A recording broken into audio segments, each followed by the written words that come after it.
Welcome है आपका मेरे चैनल में कॉमर्स कंसेप्चुअल स्टडी। तो आज मैं आपको बताने वाली हूँ कि हाँ कौन कौन से ऐसे इंपॉर्टेंट क्वेश्चन है जो एग्जाम में आ सकते हैं। हाँ, तो आज का हमारा सब्जेक्ट है ऑर्गेनाइजेशन ऑफ कॉमर्स, ओसी। तो ओसी के 12th के इंपॉर्टेंट क्वेश्चन मैं आपके साथ डिस्कस करने वाली हूँ और उस इंपॉर्टेंट क्वेश्चन पे एक छोटा सा हमारा ओवरव्यू हो जाएगा कि हाँ वो टॉपिक है क्या, उसको कैसे पढ़ सकते हैं और कैसे ज़्यादा अच्छा रहेगा, आपको समझ में आ जाएगा। तो मैं जैसा भी आपको जो भी टॉपिक पढ़ाती हूँ मोस्टली सारे इंपॉर्टेंट टॉपिक ही पढ़ाती हूँ। तो उस हिसाब से जो गारंटेड एग्जाम में आने वाले क्वेश्चन है, मतलब आपको जितने क्वेश्चन बोर्ड पे दिख रहा है उसमें से आपको ऐसा लगेगा कि हाँ जो जो क्वेश्चन मैंने बताया था वो क्वेश्चन एग्जाम में मिलेंगे ही मिलेंगे। 80-90% चांसेस है कि आपको क्वेश्चन देखने मिलेंगे।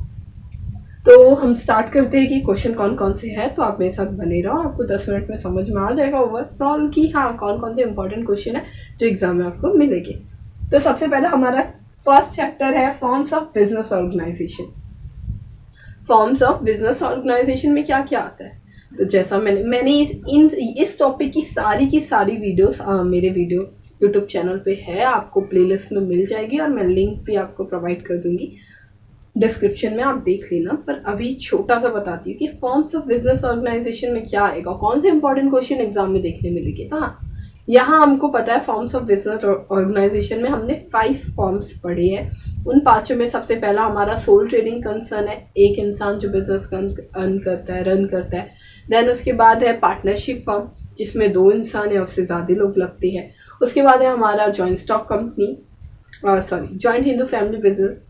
इसमें क्या होता है कि एक हिंदू फैमिली रहती है जो मिलकर बिजनेस करती है, जो मेन रहता है उसको कर्ता बोलते हैं। फिर उसके बाद आता है हमारा कोऑपरेटिव सोसाइटी। यहाँ क्या होते हैं, सोसाइटी वाले मिलकर क्या करते हैं, अपने लिए सामान लाते हैं। ये नॉन प्रॉफिट ऑर्गेनाइजेशन रहता है, तो यहाँ प्रॉफिट ज़्यादा इंपॉर्टेंट नहीं रखता है, यहाँ सर्विसेज इंपॉर्टेंट रखती है। देन उसके बाद हमारा आता है जॉइंट स्टॉक कंपनी, जो जॉइंट स्टॉक कंपनी में पब्लिक और प्राइवेट रहती है, फिर उसकी अलग अलग लिमिट है। इस तरीके से हमने पढ़ा है। तो ये 5 इंपॉर्टेंट है। तो हाँ, ये 5 इंपॉर्टेंट है। ये अभी के लिए नहीं, ये हमेशा के लिए इम्पोर्टेंट है। आपको मतलब एक जनरल नॉलेज के हिसाब से भी बहुत ज़्यादा इंपॉर्टेंट है। आगे आप जैसे पढ़ते जाओगे 12th के बाद, आप जो first year, second year, third year MCom कुछ भी करते हो तो आपको ये सारे टॉपिक देखने मिलेंगे। अगर अभी आप ओसी ऑर्गेनाइजेशन ऑफ कॉमर्स इसको अगर आप अच्छे से पढ़ रहे हो, इसके सारे चैप्टर्स को, आपको ये समझ में आ जाएगा कि हाँ ये कॉमर्स हमारा वाणिज्य जो होता है, हिंदी में जो बोलते हैं, ये क्या है, किस बेसिस पे बिजनेस चलता है, किस बेसिस पे हम बिजनेस करते हैं, किस तरीके से एक्सपोर्ट, क्या इंपोर्ट, बिजनेस में कौन कौन सी चीज़ें हमें यूज़फुल रहती है, कौन कौन सी सर्विसेज हम यूज़ करते हैं, बिजनेस का नेचर कैसा है। ओवरऑल आपको पूरा समझ में आ जाएगा कि हाँ क्या होता है। तो पढ़ने के तरीके से तो हम पढ़ते नहीं, हम बस इस तरीके से पढ़ते कि हमें एग्जाम में मार्क्स चाहिए। तो उस एग्जाम से मार्क्स के लिए भी हमें, अगर हमें ये पता है कि हम सोल ट्रेडिंग कंसर्न होता क्या है, तो अगर उसके फीचर्स आ जाए, मेरिट्स आ जाए, डीमेरिट्स आ जाए, इंपॉर्टेंट कुछ भी आए तो आप लिख सकते हो। उसका आपको क्या करना पड़ेगा कि ये सारे जो पॉइंट्स हैं फॉर्म्स ऑफ बिजनेस ऑर्गेनाइजेशन में, जो 5 फॉर्म्स हैं, सबके पॉइंट्स एक दूसरे से मिलते जुलते हैं। जैसे मीनिंग आया तो भी आपको बस उसके बारे में एक्सप्लेनेशन देना रहेगा। देन उसके बाद आएगा मेंबर्स पूछा जाएगा, सोल ट्रेडिंग कंसर्न में भी, पार्टनरशिप में भी, जॉइंट स्टॉक कंपनी में भी, कोऑपरेटिव में भी और जॉइंट हिंदू फैमिली में भी। तो बताना रहेगा कि इसमें कितने मिनिमम मेंबर रहते हैं, मैक्सिमम कितने रहते हैं। देन उसके बाद आएगा प्रॉफिट, तो यहाँ प्रॉफिट किस तरीके से डिवाइड होता है। देन उसके बाद हमारा आ जाएगा कि हाँ ये लॉन्ग टर्म है या नहीं है। फिर उसके बाद आ जाएगा कि हाँ रिस्क कितना है। इस तरीके से ये जो टॉपिक है, कुछ हम अगर कभी भी आप पढ़ने जा रहे हो तो पहले पॉइंट्स पढ़ लो, और जो पॉइंट्स आप अगर एक के पढ़ रहे हो, फीचर्स में से ही 2 पार्ट में डिवाइड करते हैं, मेरिट्स और डीमेरिट्स। तो उसी तरीके से अगर आपने किसी का भी फीचर पढ़ रहा हो तो आपको ये समझ में आ जाएगा कि हाँ ये टॉपिक में फीचर्स सबके सेम आ रहे हैं, आगे चल के भी फीचर्स इनके भी सेम है, लेकिन अंदर जो लिखने का मटेरियल है वो अलग है। तो वो किस बेसिस पे रहता है कि हाँ वो है कौन से, किस फर्म की बात कर रहे हैं। अगर वो पार्टनरशिप की बात करें तो हाँ वहाँ 2 लोग रहेंगे, सोल ट्रेडिंग की बात करें तो वहाँ 1 लोग रहेगी मेंबर, जॉइंट स्टॉक कंपनी की बात करें तो डिपेंड करता है, पब्लिक रहेगी तो उसमें मिनिमम हमारा 7 है, मैक्सिमम हमारा अनलिमिटेड है, प्राइवेट है तो मिनिमम 2 है, मैक्सिमम 50 है, ये बैंकिंग नॉन बैंकिंग। तो इस तरीके से डिवाइड किया गया है। तो आपको क्या करना है, आपको पहले वो सबका इंट्रोडक्शन अच्छे से पढ़ना है। इंट्रोडक्शन पढ़ने के बाद अगर आप पॉइंट्स याद करके आगे बस ठोक कर भी आते हो तो आपको मार्क्स मिल जाएंगे। रट्टा मारने की कोई भी चीज़ की ज़रूरत नहीं होती है, आपको उस पॉइंट को समझना रहता है, ये बात समझो। और वो समझने के लिए कंसेप्ट के साथ मैंने क्या किया है, आपको मेरे चैनल पे वीडियो प्रोवाइड करके दी हूँ। आप क्या कर सकते हो, वीडियो देख सकते हो।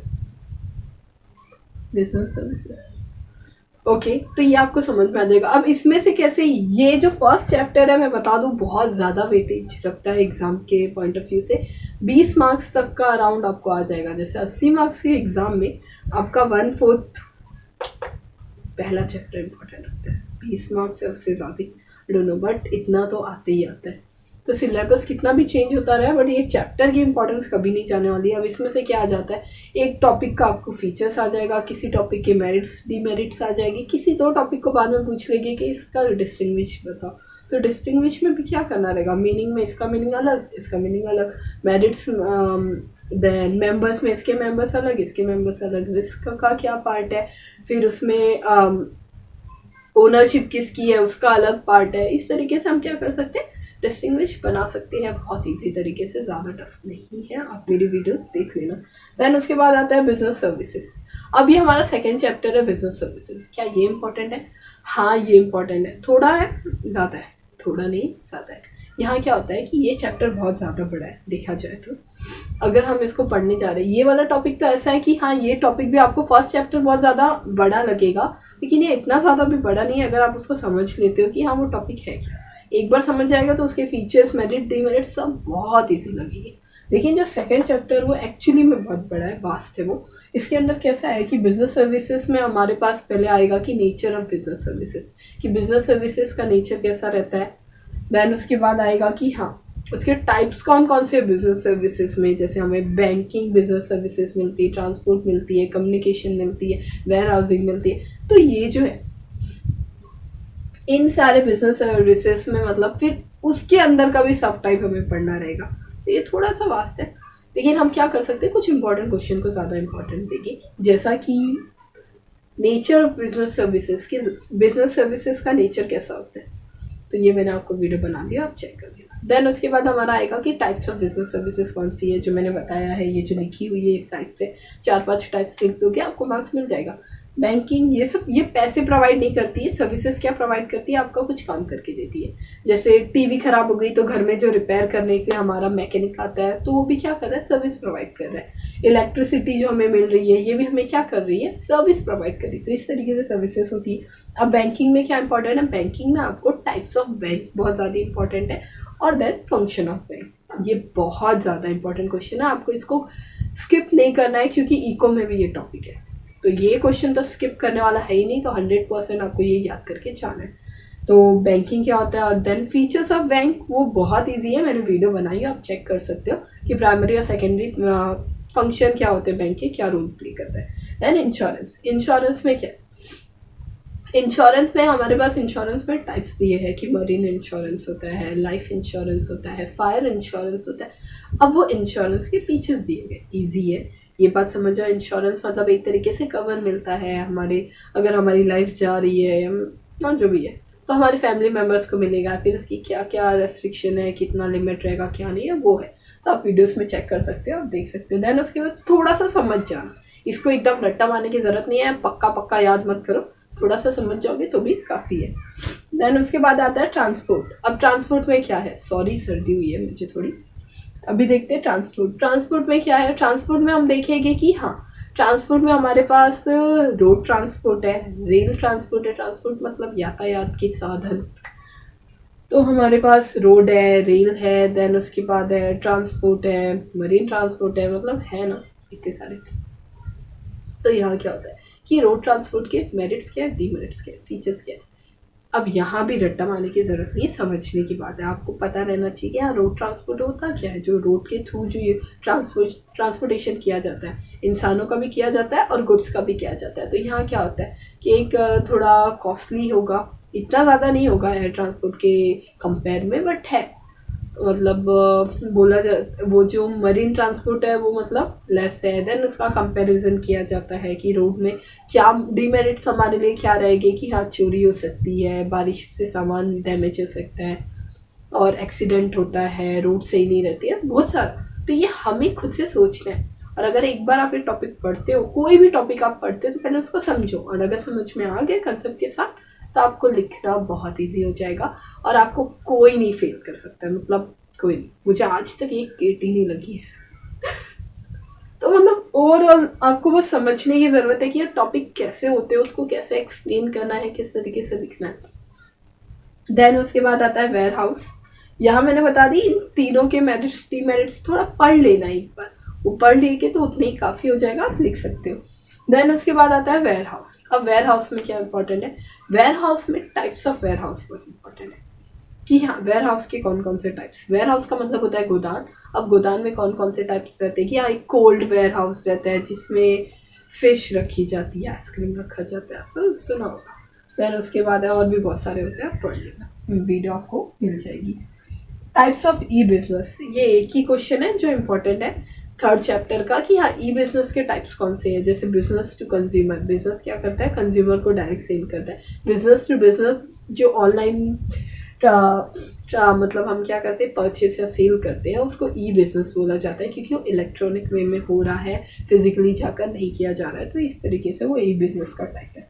तो उसमें टाइप्स कौन से हैं ये भी आपको वीडियो मिल जाएगी। अभी हम देखते हैं आउटसोर्सिंग। ये एक क्वेश्चन इंपॉर्टेंट है, ज़्यादा डीप में मत जाना, थोड़ा सा बस पढ़ लेना कि हाँ आउटसोर्सिंग क्या होता है।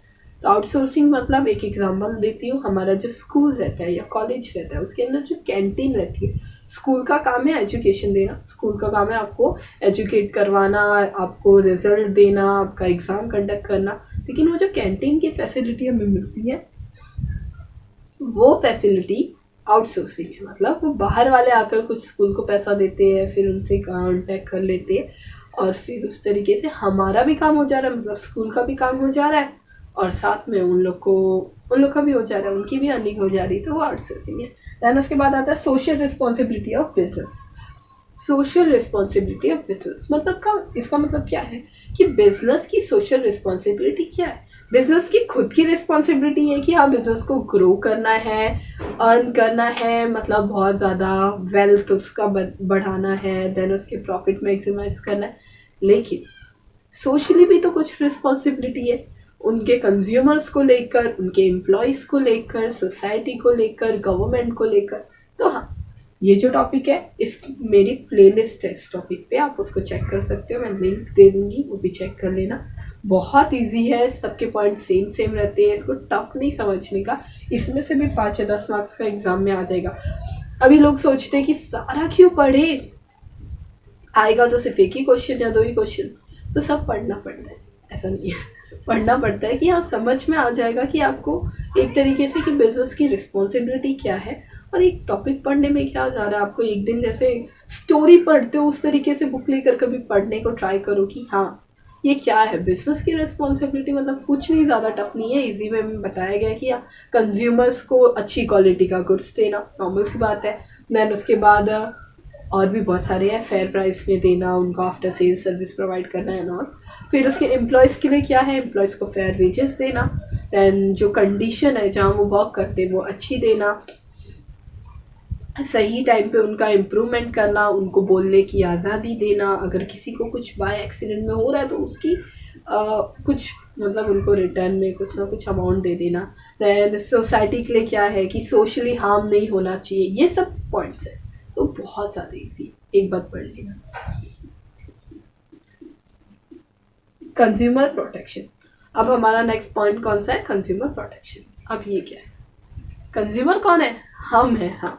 तो कंज्यूमर प्रोटेक्शन ये भी बहुत इंपॉर्टेंट टॉपिक है क्योंकि हमारा प्रोटेक्शन होना तो बहुत ज़्यादा ज़रूरी है। ऐसा कैसा था कि पहले मतलब मोस्टली कैसा है कि अभी भी बहुत सारे कंज्यूमर अपने राइट्स को लेकर अनअवेयर है, उनको नहीं पता है कि उनके कौन कौन से राइट्स है, तो बहुत सारे कंज्यूमर क्या हो जाते हैं, चीट कर लिए जाते हैं, एक्सप्लॉइट होता है, कौन करता है, सप्लायर करता है या हमारे जो बिजनेस में वो क्या करते हैं, एक हाई प्राइस लेकर लो प्राइस का गुड्स दे रहे हैं और अच्छी क्वालिटी नहीं दे रहे हैं, देन उसके बाद आफ्टर सेल सर्विस नहीं दे रहे हैं, या किसी भी तरीके से एक्सप्लॉइट अगर कस्टमर को किया जा रहा है, तो क्या चीज़ पता रहना चाहिए। तो हाँ यहाँ कंज्यूमर प्रोटेक्शन में हमें पता रहना चाहिए कि importance of consumer protection video है, लिंक में दे दूंगी, देख लेना डिस्क्रिप्शन में कि हाँ क्यों है कंज्यूमर प्रोटेक्शन इम्पोर्टेंस। तो जो मैंने बताया वही टॉपिक भी अगर आप लिख सकते हो ना तो भी आपको मार्क्स मिल जाएंगे। दैन उसके बाद है राइट्स। अब राइट्स किसके? Rights of consumer. कंज्यूमर के पास कौन कौन से राइट्स हैं ये आपको पता है कि हाँ, राइट ऑफ सेफ्टी आपके पास है कि आपको सेफ रहने का। राइट ऑफ, अभी नहीं देखो, वीडियो में देख लेना। फिर उसके बाद आता है रिस्पॉन्सिबिलिटीज। रिस्पॉन्सिबिलिटीज में क्या? रिस्पॉन्सिबिलिटी में कंज्यूमर की क्या रिस्पॉन्सिबिलिटी है, मतलब यहाँ तो उनके राइट्स है ओके, लेकिन तुम्हारी भी तो कुछ रिस्पॉन्सिबिलिटी है, हमारी भी तो कुछ रिस्पॉन्सिबिलिटी है कि गुड्स लेते टाइम पे सही गुड्स ले, प्राइस वगैरह चेक कर ले, और आफ्टर सेल सर्विस के लिए नंबर वगैरह कलेक्ट करके रखे, और जो गुड्स यूज़ कर रहे हैं वो किसी भी तरीके से सोशली हार्म नहीं करना चाहिए, उस बात का हम भी ध्यान रखें। तो ये हमारी भी रिस्पॉन्सिबिलिटी है। ये भी बहुत 6-7 पॉइंट्स है, मैंने वीडियो बनाई है, आप चेक कर लेना। देन उसके बाद आता है फॉरम। ये मैंने एक टॉपिक बताई हूँ। फॉरम कौन से? फॉरम मतलब क्या? यहाँ जब कंज्यूमर्स पे चीट होता है तो कंज्यूमर क्या कर सकते हैं? कंप्लेन कर सकते हैं। तो कंप्लेन करने के लिए 3 हमारे पास फोरम है। डिस्ट्रिक्ट है, देन स्टेट है, उसके बाद नेशनल है। ऊपर जाते चलो, डिस्ट्रिक्ट है, स्टेट है, नेशनल है। तो डिस्ट्रिक्ट में क्या होता है कि डिस्ट्रिक्ट में हमारा डिस्ट्रिक्ट लेवल पे रहता है, एक अमाउंट रहता है कि इतने अमाउंट का ट्रांजेक्शन होगा तो डिस्ट्रिक्ट लेवल पे होगा। इसके अंदर कितने मेंबर्स रहते हैं, ये कैसा काम करते हैं, कितने दिन में चेंज होते हैं, ये सारी इन्फॉर्मेशन आपको छोटे छोटे में दी गई है। ये अगर आप पढ़ लेते हो तो आपको डिस्टिंग्विश आ जाएगा, वरना एक कोई ना कोई क्वेश्चन आ जाएगा। थोड़ा सा पढ़ लेना, ओवरव्यू मिल जाएगा कि आपको अगर आप कंप्लेन करते हो तो उसके बाद कहाँ जाएगा और क्या किया जाएगा। देन उसके बाद हमारा आता है प्रिंसिपल ऑफ मैनेजमेंट। ये भी इम्पॉर्टेंट है कि हाँ, मैनेजमेंट के प्रिंसिपल्स क्या है। तो इसमें आपको 2 क्वेश्चन इम्पॉर्टेंट है कि हाँ, एक नेचर क्या है, nature of principle of management. तो मैनेजमेंट का प्रिंसिपल यूनिवर्सल है, चाहे एक छोटा सा बच्चा और एक बूढ़े इंसान दोनों मैनेजमेंट करते हैं, मतलब हर एक एज में हमें मैनेजमेंट की ज़रूरत पड़ती है। तो मैनेजमेंट कैसा है? यूनिवर्सल है, चाहे एक इंसान करे चाहे ग्रुप में करे, मैनेजमेंट की हर जगह ज़रूरत पड़ती है, खुद से सोचो। देन उसके बाद आता है importance of principle of management, कि प्रिंसिपल ऑफ मैनेजमेंट का इम्पॉर्टेंस क्या है, क्या मतलब उसकी क्यों वो इम्पॉर्टेंट रखता है। तो वो भी वीडियो आपको मिल जाएगी, मैं डिस्क्रिप्शन में दे दूँगी। देन उसके बाद एक लास्ट हमारा हेनरी फेल। हेनरी फेल नाम सुना शायद से। हेनरी फेल के 14 प्रिंसिपल जो बहुत ज़्यादा फेमस है। तो हाँ, ये बहुत ज़्यादा इम्पोर्टेंट है क्योंकि बहुत सारे बिजनेस इस बेसिस पे भी चलाया जाता है कि वो प्रिंसिपल जो दिया गया है वो एक्चुअल में बहुत वैलिड, बहुत सही प्रिंसिपल है। आप भी पढ़ोगे तो समझ में आएगा कि हाँ, जितनी अथॉरिटी उतनी रिस्पॉन्सिबिलिटी देनी चाहिए, डिसिप्लिन मेंटेन करना चाहिए। देन उसके बाद और भी बहुत सारे, तो हाँ आप वीडियो देख लेना, मैं लिंक में दे दूँगी। देन उसके बाद है फंक्शन ऑफ मैनेजमेंट। इसमें से आपको 7 या 10 मार्क्स के क्वेश्चन एक मिल जाएंगे, आपके ऊपर है। वैसे इतना अगर पढ़ लोगे ना तो ये पढ़ने की वैसे ज़रूरत नहीं है, ये 7th चैप्टर का है, इतना बहुत है काफ़ी, क्योंकि आपके मार्क्स कवर हो जाएंगे। इसमें से आप बहुत सारे क्वेश्चन स्किप कर सकते हो, आपको जो नहीं समझ में आएगा, या एक चैप्टर को स्किप करना है तो आप कर सकते हो, 2 चैप्टर, उससे ज़्यादा मत करना। देन उसके बाद आएगा मतलब फंक्शन ऑफ मैनेजमेंट में क्या। अब प्रिंसिपल ऑफ मैनेजमेंट तो हमने देख लिया कि हाँ, प्रिंसिपल ऑफ मैनेजमेंट होता क्या है। तो फंक्शन ऑफ मैनेजमेंट क्या होता है? तो फंक्शन ऑफ मैनेजमेंट में मैनेजमेंट क्या करता है? मैनेजमेंट पहले प्लान करेगा कि हाँ, बिजनेस में कैसे क्या करना है। प्लान हो गया, प्लान करने के बाद वो क्या करेगा? ऑर्गेनाइज करेगा। जैसे नॉर्मल हम क्या करते हैं, एग्जाम्पल हमारा ही लो, पार्टी करना है या कहीं पिकनिक पे जाना है, तो पहले हम प्लान करते हैं कि हाँ, 1 हफ्ते बाद पिकनिक पे जाना है। तो वो क्या हमने किया? प्लान किया।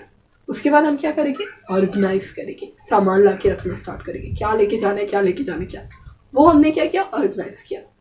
देन उसके बाद स्टाफ बनाया कि हाँ, स्टाफिंग कर दिया कि तू ये काम करना, तू वो करना, तू वो करना, वो करना, वो स्टाफ कर दिया। फिर क्या, स्टाफ तो मैंने बना दिया, तो अब मैं क्या करूँगी? डायरेक्ट करूँगी कि हाँ, तू ऐसे करना। काम तो मैंने डिवाइड कर दिया, लेकिन करना कैसे वो भी तो मुझे बताना है ना। तो मैं डायरेक्ट करूँगी कि हाँ, तू ऐसे करना, तू ऐसे करना, तू ऐसे करना। देन उसके बाद क्या करना है? कोऑर्डिनेशन। कोऑर्डिनेशन में क्या होगा कि सबको सबका काम, जो भी काम है, वो भी काम, वो भी काम, सब मिलजुल कर कोऑर्डिनेशन के साथ काम करेंगे तो ही वो काम पूरा होगा, वरना वो काम बिगड़ जाएगा। जैसे जा रहे तो सब मिलजुल के ही जाना है ना, ये अलग जाएगा वो अलग जाएगा, ऐसा नहीं है। पिकनिक जा रहे हैं तो सबको साथ में ही जाना है, किसी को कहीं कुछ प्रॉब्लम आ रही तो कोई भी हेल्प कर सकता है। इतना हो गया, बस हो गया इतना। वैसे तो इतने पॉइंट्स पे अगर आप पढ़ लेते हो तो ये जो 3-5 है हमारे पास, ये हमारे पास बहुत ज़्यादा इंपॉर्टेंट है कि अगर आपको समझ में आ जाता है तो इसमें 2 ही क्वेश्चन आता है कि या तो नेचर पूछेगा या तो इम्पोर्टेंस पूछेगा कि हाँ प्लानिंग का नेचर कैसा है, प्लानिंग भी यूनिवर्सल है, फिर उसके बाद प्लानिंग कंटिन्यूस रहनी चाहिए, उसके प्रभाव होता रहना चाहिए। ऑर्गेनाइजेशन का भी ऐसे ही है कि ऑर्गेनाइज जो हम कर रहे हैं वो भी कंटिन्यूस रहनी चाहिए, बीच में रखना नहीं चाहिए। देन उसके बाद ऐसे ऐसे टॉपिक है। तो सबके फीचर्स और नेचर एक तरीके से ना मिलते जुलते हैं। अब एक के पढ़ लोगे ना आपको सबके समझ में आ जाएगी, तो 1 या 2 क्वेश्चन रेफर कर लेना, मैं एडवाइस देती हूँ, आगे आपकी मर्जी। तो बस यही है क्वेश्चन जो आपको ओसी के इम्पोर्टेंट क्वेश्चन है। इससे ज़्यादा कुछ पढ़ने की ज़रूरत नहीं, या इससे बाहर का पढ़ने की ज़रूरत ही नहीं पड़ेगी, क्योंकि इतना ही बहुत होता है, more than enough. So I hope आपको मेरी वीडियो पसंद आई होगी, और अगर आपको मेरी वीडियो पसंद आ रही है तो आप क्या करो, प्लीज़ याद से सब्सक्राइब, लाइक और हाँ ज़्यादा से ज़्यादा शेयर करो कि सबको ये वीडियो मिले और उनको भी काम आए। आज के लिए बस इतना ही। थैंक यू, मिलती हूँ नेक्स्ट वीडियो के साथ।